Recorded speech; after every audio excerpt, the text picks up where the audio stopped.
This last episode of Severance, Trojan's Horse, was one of my favorites personally to date, and one of the main reasons was due to the cinematography and use of lines and physical divides between characters. Let's break it down. So Heliar has finally returned in her true form. Yay! However, tensions with her and Mark this episode are quite high, as we saw, and every time we see them alone together, there is some sort of physical divide or visual obstruction. Even in the opening of the episode, when they are all begging Milchick for answers, Helly is standing farther away from Mark versus Dylan, and he also walks directly behind her, not next to her.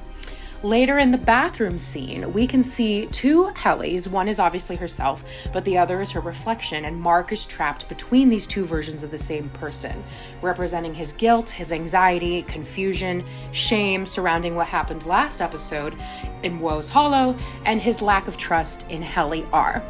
Later in the hallway, we see here that Mark is visually obstructed in a bit of like a haze or fog, but Heliar takes up the majority of the frame in clear light and vision. She's confident, bold, rightfully frustrated, and back as herself seeking clarity, and we as the audience see her clearly as well.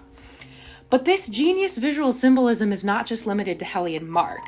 This scene I just discussed then brilliantly crossfades to Milchick and Natalie, who also have a physical line between them, signifying Milchick's solitude in his emotions and feelings about Lumen and how they treat him, especially with what we saw with the paintings 2 episodes ago, and when Natalie doesn't engage about the paintings any further with him.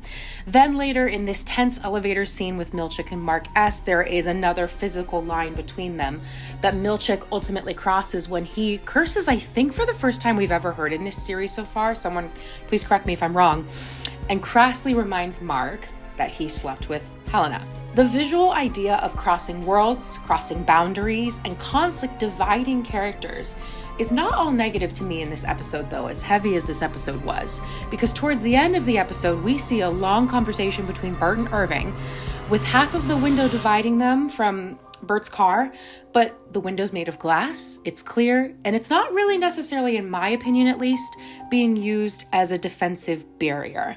So ultimately we see their outies connect positively, but of course, in true Severance fashion, they hit us right in the gut and in the feels in the last few minutes, with Mark flickering in and out of what I assume was reintegration, which is the ultimate divide, right, between your innie and outie, allowing him to briefly see his wife / Miss Casey, only for her to vanish within seconds.